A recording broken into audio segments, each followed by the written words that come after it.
And green tea is an excellent source of antioxidants, so again, for helping to clean up our bloodstream and our cells. But the other benefit of it is that it's actually a detoxifier as well. So it binds to those toxins that we're pulling out of our cells and into our gut and takes it out through our bowels. So it is an excellent source for all kinds of benefits in our body. We actually could very well drink at least 3 to 6 cups a day. It's better for you than coffee. It doesn't have the same effect on your body and making your heart race unless you get too carried away, but of course it has the healthy benefits with it as well. It is a good energizer, so it can give you that pick-me-up in the morning without, again, all of the side effects that coffee has. So excellent choice for a beverage, and the kids can drink it as iced tea. So there's another option too.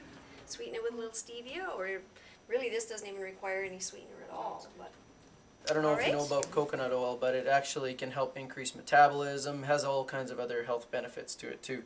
So what you do is you just take, about a tablespoon or 2 and put it in there, and then just mix that in there. And it just makes it nice and a little bit oily, but it's got a nice light flavor. So it's important to get the organic virgin coconut oil. See how it just melts right in there? There you go. You can throw a teaspoon of coconut oil in your smoothie as well. Yeah. Another way to get it in. You can cook your vegetables in it. It actually tastes really good, and it doesn't necessarily taste coconutty. Can you have too much? Too much coconut oil? Oh, I think you could have too much if if you ate. Like if you're putting it in all your cooking and your smoothies and your. Well, it is a fat, Yeah, like anything else. So yes, if you're if you're trying to watch your calories, then if you could get excessive, but on an average daily basis, I would say absolutely not. Yeah. And I forgot, it's good over higher heat, so it can tolerate a bit of heat Yeah. more than olive oil and some of the other oils can. Yeah, exactly. And one of the things we were talking about the other night was that it's a medium chain fatty acid, which means that your body uses it strictly as fuel. It does not break it down and turn it to fat in your body. So it's something that your body can utilize completely. Yeah. So it's good for weight loss too. If your house is warm, it'll be a liquid inside the jar. And as soon as it gets down below that, like around 23, 24, it'll actually turn back to a solid again. And that doesn't matter if it keeps changing. It doesn't can matter. go up and down. It's totally shelf stable. It's antibacterial, and it's antifungal, a whole bunch of different things. But yep, it can go back and forth to a solid and a liquid state many, many times with no issue at all. It doesn't need to be refrigerated either. Yep. And high heat, it's fine. In high heat, it's fine. Yep. So that's why it's good for frying, for cooking anything that you're frying on a fry pan. Yep. Yep. Okay, so we just finished eating a couple wonderful breakfasts. We had oatmeal and we had quinoa. So the another wonderful thing about quinoa is that you can make like a double batch or a triple batch if you want. And you put it in small containers or in Ziploc bags or anything like that and stick it in the freezer. And it's already pre-cooked, and then all you have to do is take it out, put it in a saucepan with like a 1/4 cup of water, and in about 2 minutes it's heated up and ready to go. So there you've just made your breakfast, you've cut your time in half.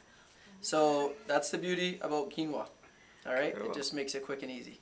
There's one other benefit on that same note, Rick, is that it keeps for up to a week in the fridge. It's amazing. Yeah, in the fridge, yeah. It does not spoil. It's really good. Unlike oatmeal, whereas Yes. you can only keep oatmeal in the fridge for maybe a day, 2 days at the most. Yeah. Yeah. But quinoa stores very, very well in the fridge. Yeah. But you could freeze it, again, you could freeze it for a salad as well. Yeah, totally. Yeah. Yeah. Anything you want.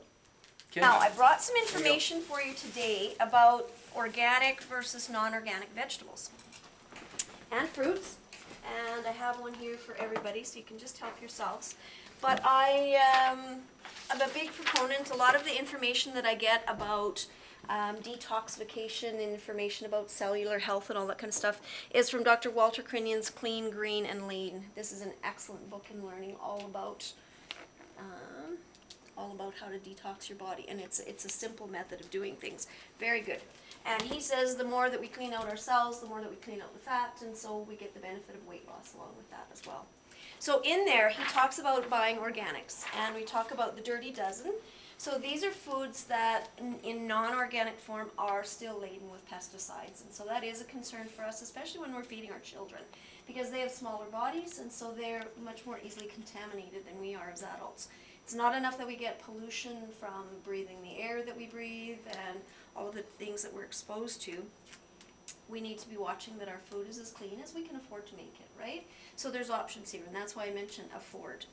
So the Dirty Dozen are apples, bell peppers, carrots, celery, cherries, grapes that are imported, kale, lettuce, nectarines, peaches, pears, and strawberries. So what we can do to detox these non-organic produce is if we can't find the organic varieties, or if they're simply just cost prohibitive, is to use these methods to reduce our toxic exposure is use a vegetable peeler to remove the skin from commercial varieties of apples, pears, nectarines, and potatoes. And you would probably need a paring knife to peel peaches, of course. And for bell peppers, apples, and celery, you can use an acid wash.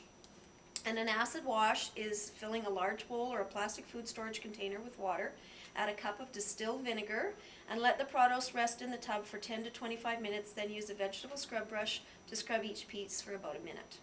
For grapes and cherries, you just let them soak for about 60 minutes. So I didn't have the option for organics today, so these have been acid washed prior to my bringing them today.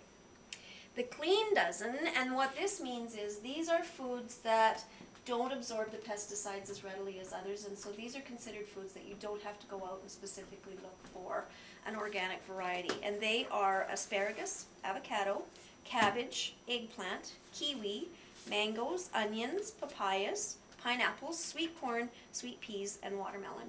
So I've made copies that everyone is welcome to help themselves to and take home with them so that you have an idea and it can help you when you're doing your shopping. What are the benefits of chickpeas? Not my favorite food, so don't get it that part. But I like, in this, it's excellent. It's excellent. I've always kind of steered away from hummus because I'm not a chickpea person, but again, any lentils, beans, you're getting lots of good complex carbohydrates. Yeah, proteins. So proteins, you're getting a nice level blood sugar, and of course fiber. So really good for keeping everything working the way it's supposed to. Yeah, exactly. Yeah, and you know, beans are full of minerals too, so that's another really good thing you get out of it too. So there you go. The beans are packed full of good stuff. Get it in ya.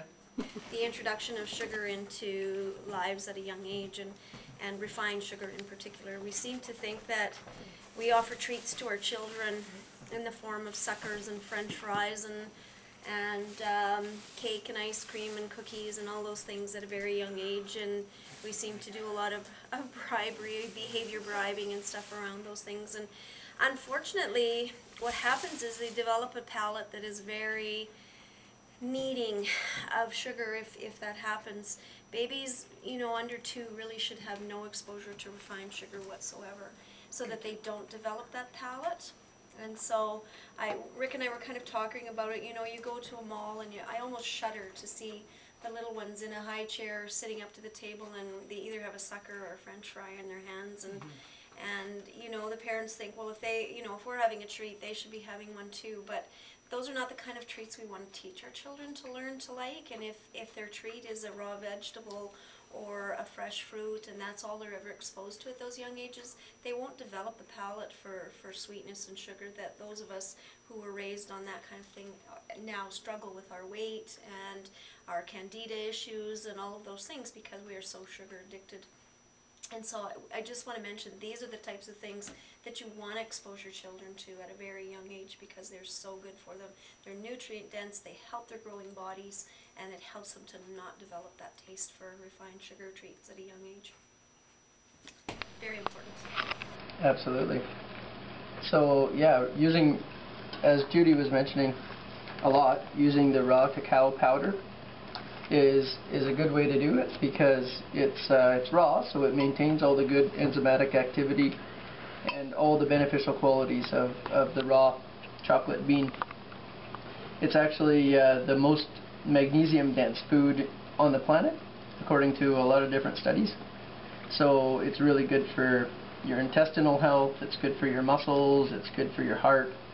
It's a very good food to be having. And when it's not laced with a whole bunch of sugar, it offers all those benefits directly, and it's not taken away by a lot of the sugars. So great way to give everything a chocolatey flavor and yet still have all the great health benefits. I don't have to feel guilty about what I'm eating when I'm eating the raw chocolate.